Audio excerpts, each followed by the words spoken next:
car keeps trying to take over. Car keeps trying to take over the audio from my phone. It's kind of annoying. Anyway, episode 199. Genius Take the Wheel. Episode 199. I want to thank everybody that continues to support what I'm trying to do here with this channel. I'm very grateful for the support that I get.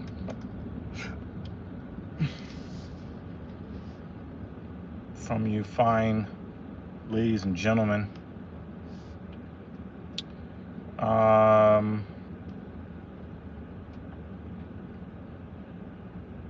We're almost 200 episodes in, and gotta say that I'm sometimes I can get a little discouraged when, it doesn't seem like the algorithm favors my channel. But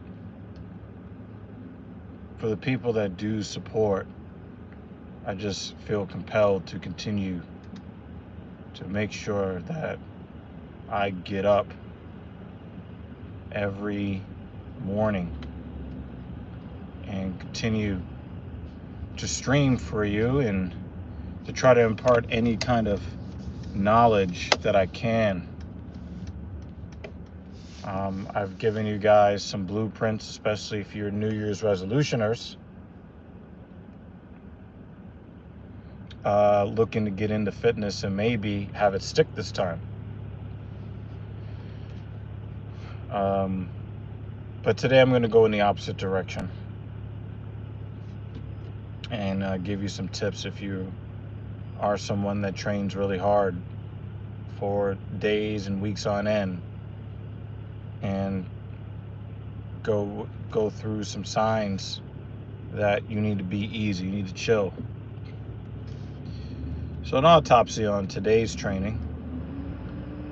It's deload week, and deload week started today because I intended to perhaps do one more week of hard training, which would have been this week, and then do a deload next week.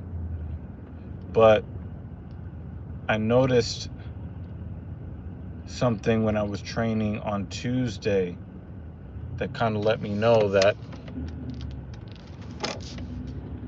I needed to chill out. So I'm going to let you know what some of those signs were. On Tuesday, I did the 5 sets of 5 at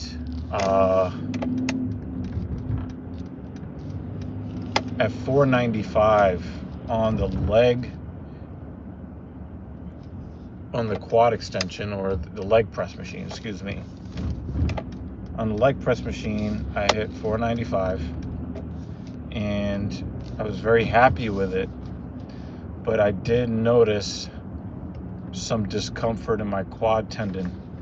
My left quad tendon I've been rehabbing, for a while now. And while it wasn't severe, like injury was imminent, I knew that there was something that wasn't really quite right. And I guess I probably I did feel a bit of it on Sunday after the deadlift when I was squatting. And so there might have been something with my movement patterns, because I had a much easier time squatting as the weight got heavier, even with the fatigue on me that I had accumulated from the max test on the deadlift.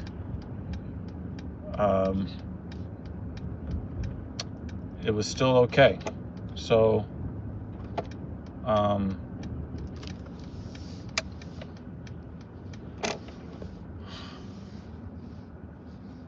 it was still okay. So,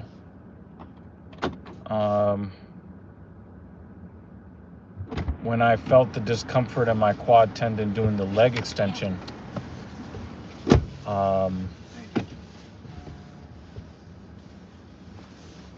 when I felt the discomfort doing the leg extension after the 495 leg press, that's when I knew that I probably needed to rethink what I was doing. So, my leg has been feeling pretty good over the last 2 months or so, since I hurt the quad tendon, I would say mid to late September. And I tried to push through it when I spent that week in Germany. I really tried to push through it so I could train hard, really enjoy the experience. But some of it was,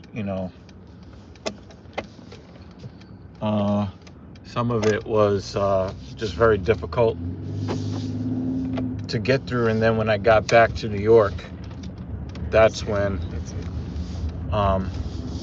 that's it right there. Yeah.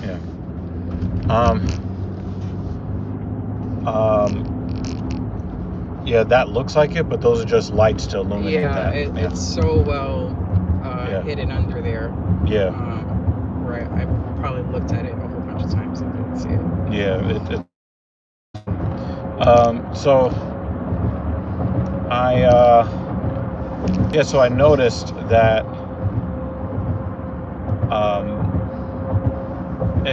the left quad tendon was feeling kind of sparky, not injured, but definitely some noticeable discomfort.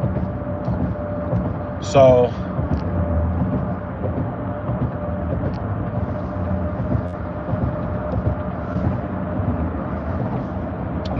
I said, I was thinking, this is a sign that I need to deload next week.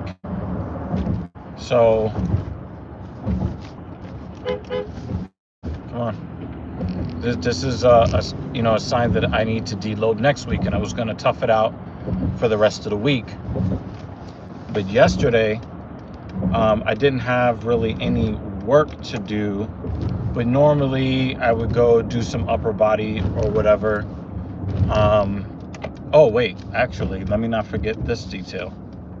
My second workout of Tuesday also kind of let me know, because I went to do my horizontal pull work, and I wasn't able to go to the gym that I really like to, so I had to use the apartment gym.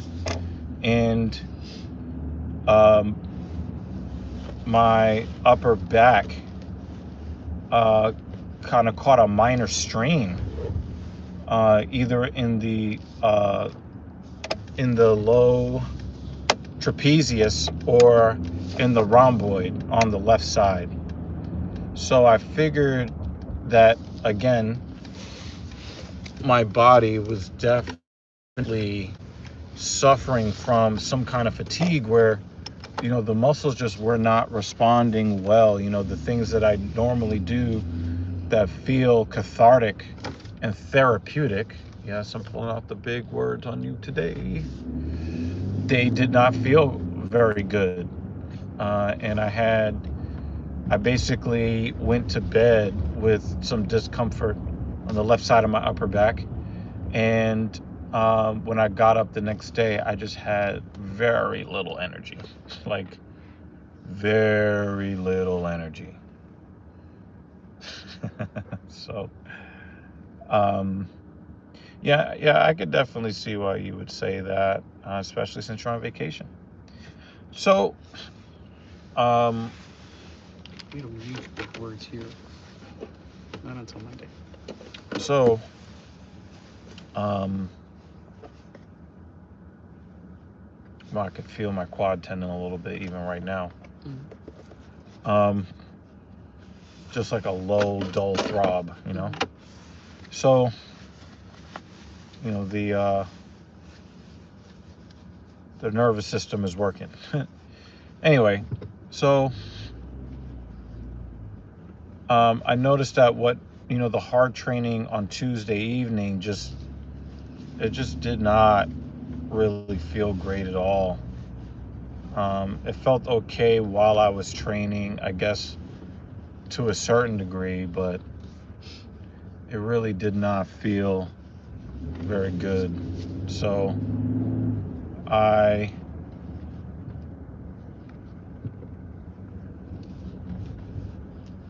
woke up yesterday, and after every meal, my body was like, it's time for you to be unconscious.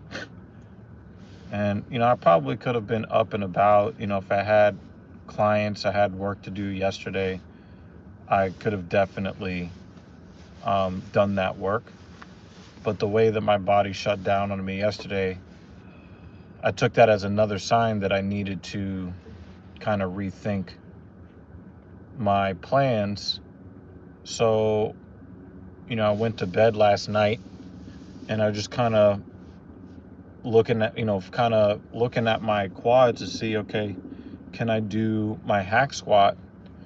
And maybe I can do less volume. I can go up 20 pounds to 295, but maybe go down in volume to a total of 9 reps or 3x3. And I went to bed last night. My quads still felt sore from Tuesday.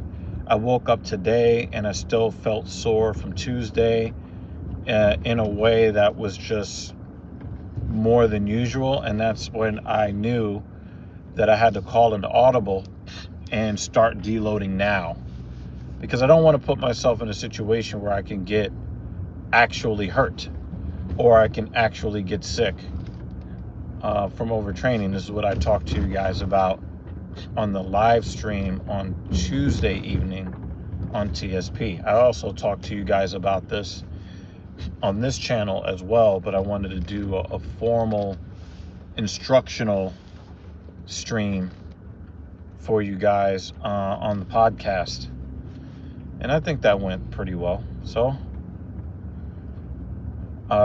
for a lot of you that might be thinking about making some life changes and becoming more active, I want you guys to be successful, and for you to hang out with us at the gym for more than just the first 2 or 3 weeks of January. But for some of you that really have been on your game and really training hard and working hard, sometimes you might feel like you need to keep training for whatever reason. This is why I like the deload week. I get to keep training and not really lose my mojo too much, but it also keeps me from kind of treading water or even regressing. You can regress if you train every day, high intensity, high volume, without letting your body recover a little bit more fully. So I've been really looking at how well my body will respond, because I just got sick from overtraining just about a month ago. 4 weeks ago, I got sick from overtraining. So I figured, well, I took those 2 days off. I don't need a deload week. That was a pretty outsized immune response. That wasn't real recovery. So I had to kind of look at all of the different factors and decided that I needed to not take this week off, but I definitely need some active rest. So today, instead of doing 295 3x3, which was probably what I was supposed to do anyway, because I did the 5x5 last week at 275 on the hack squat, what I am doing now is today I did 3 sets of 5 at 185, and it still felt kind of tough. I'm not even gonna BS you. I did 3 sets of 7 on the bilateral leg curl, the prone leg curl at 90 pounds. Normally I do 5 sets of 5 on the left leg, 5 sets of 4 on the right leg at 90 pounds for one leg. But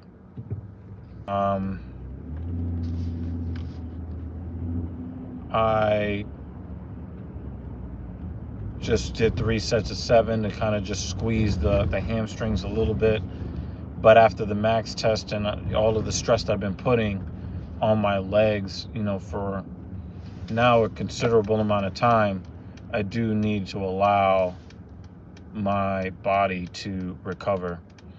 And so because I had enough time to do this, because I did the leg extension at 100 pounds bilateral, 3 sets of 5, got off of that super fast. I had, you know, more time. I went and did some dumbbell chest press. I warmed up 5 reps with the 45 pounders, and then I did 3 sets of 5 with the 60 pounders.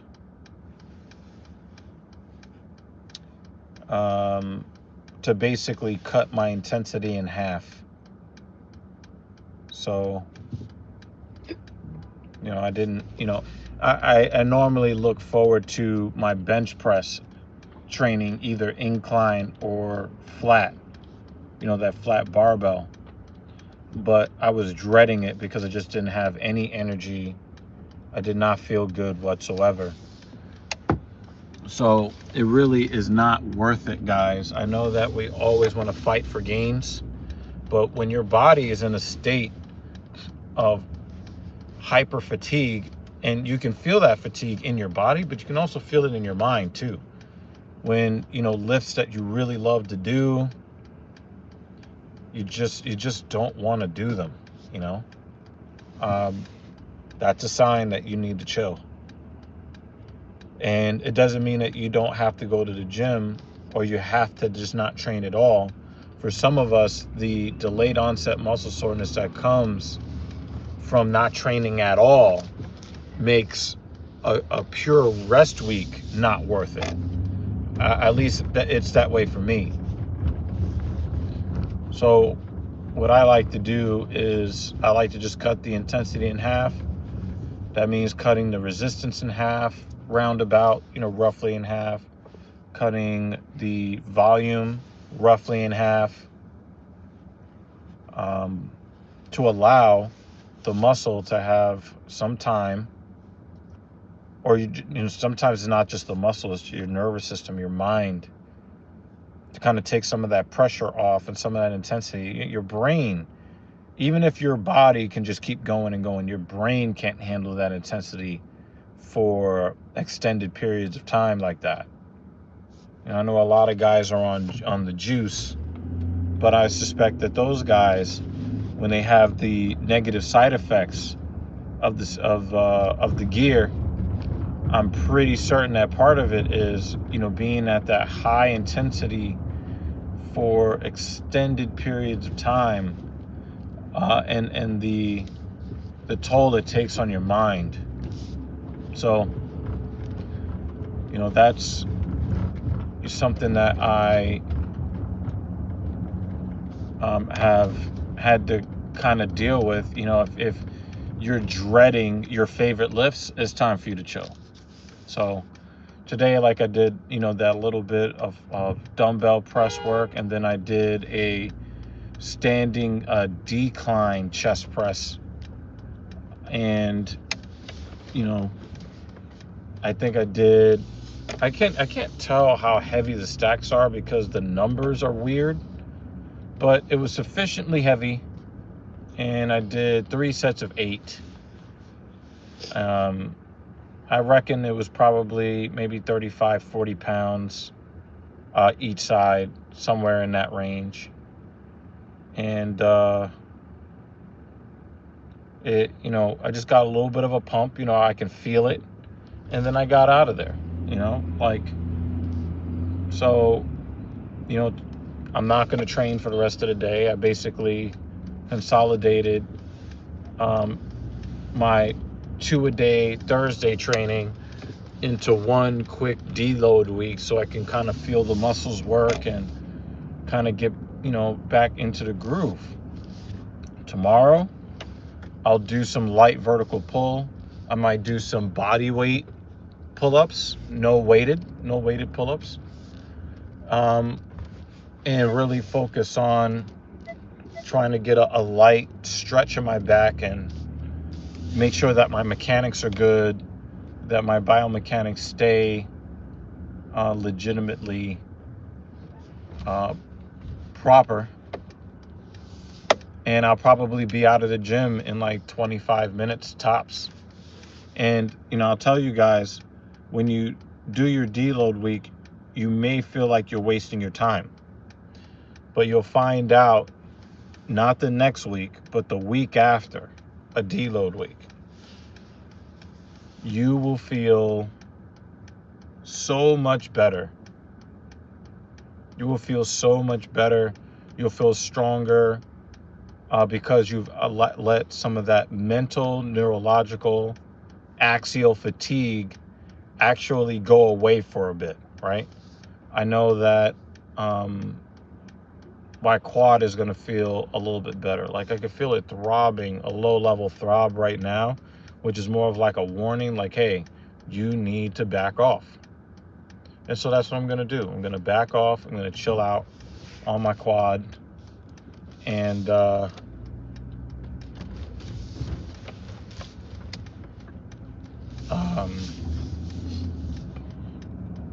I might do a little bit of light shoulder work on what is it? What's today? Thursday. Might do a little bit of light shoulder work on Saturday. Just a little something. And then I'll be on Sunday doing a light barbell back squat. And I will be doing a light deadlift, mainly so that I can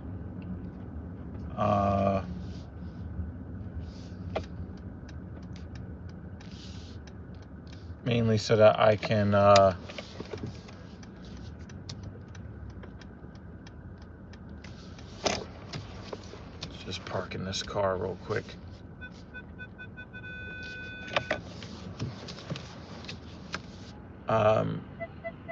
Mainly so I could make sure that my movement patterns are what they're supposed to be.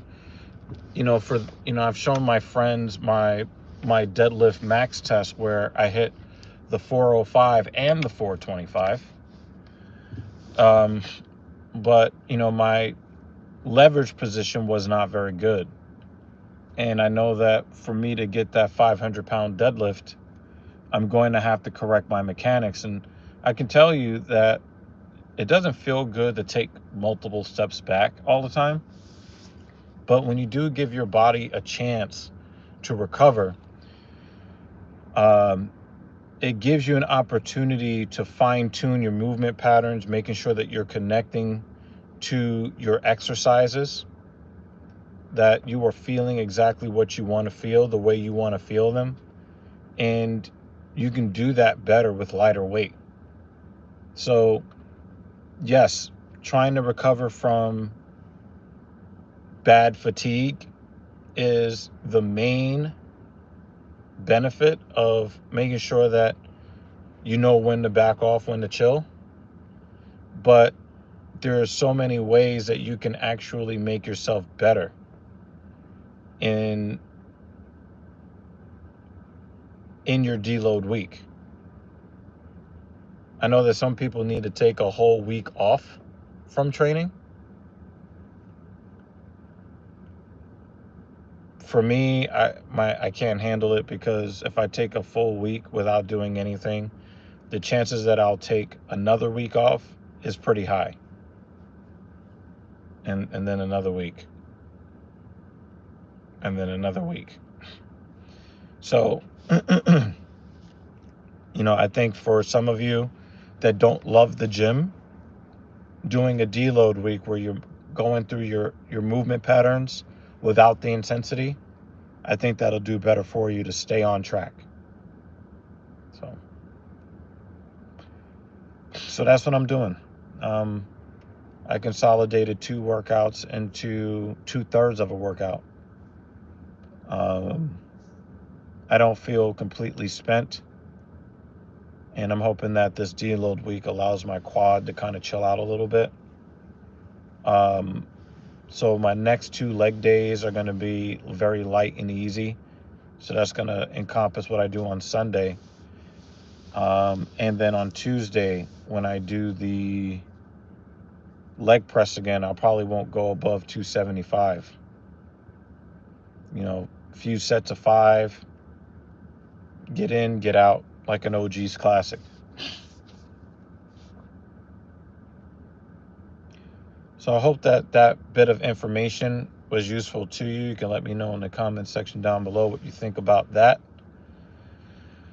For you New Year's resolutioners, you also need to know when to chill. And, your first week, you shouldn't be doing hour and a half long workouts. 15 to 20 minutes maximum. Right? You can't go from completely doing nothing to trying to do everything. It's not smart, any way you slice it. So, you New Year's resolutioners, be easy. 15, 20 minutes max. For those of you who have been really after it, look for these signs of mental, neurological, and axial and local muscle fatigue that doesn't feel good when you train. Dr. Mike Israetel actually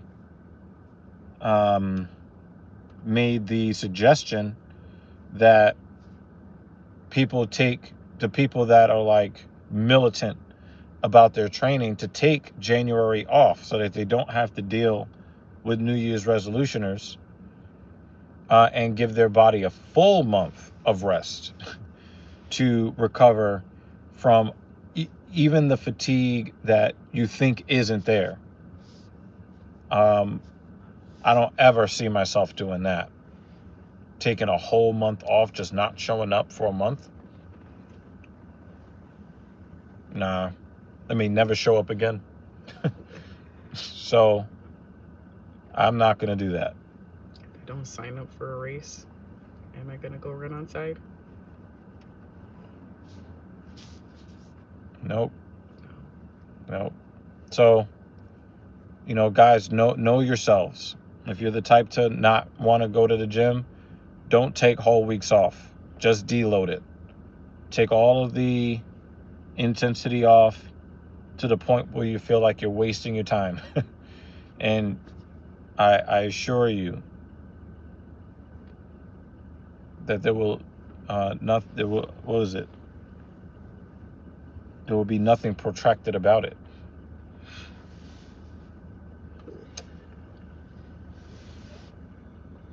But anyway, I got 10 minutes before I gotta head into work. So I'm gonna sit here and chill. I want to thank you guys, the viewers. You guys are the reasons why I keep doing this stream. So I would really, really appreciate your further support. If you learned anything useful here, please hit the like button. If you have any questions, any topics that you would like me to cover, both politics, social issues, fitness, especially fitness. If there are any topics that you guys would like me to cover, please put that in the comment section down below. I will get a notification after the stream is over, and I will cover it in the next stream afterwards. So anything you guys want me to talk about, give my perspective on, I got you. All right, until Sunday. I think Sunday is going to be the next time I stream here, unless I turn on my PlayStation and start streaming Horizon Forbidden West again. Maybe I might do that on Saturday. Who knows? I might get some gaming content on this channel again. But until next time, please, guys, continue to keep working hard. Unless you've been working too hard. In that case, work a little bit less hard. And I'll see you in the next one. See you later.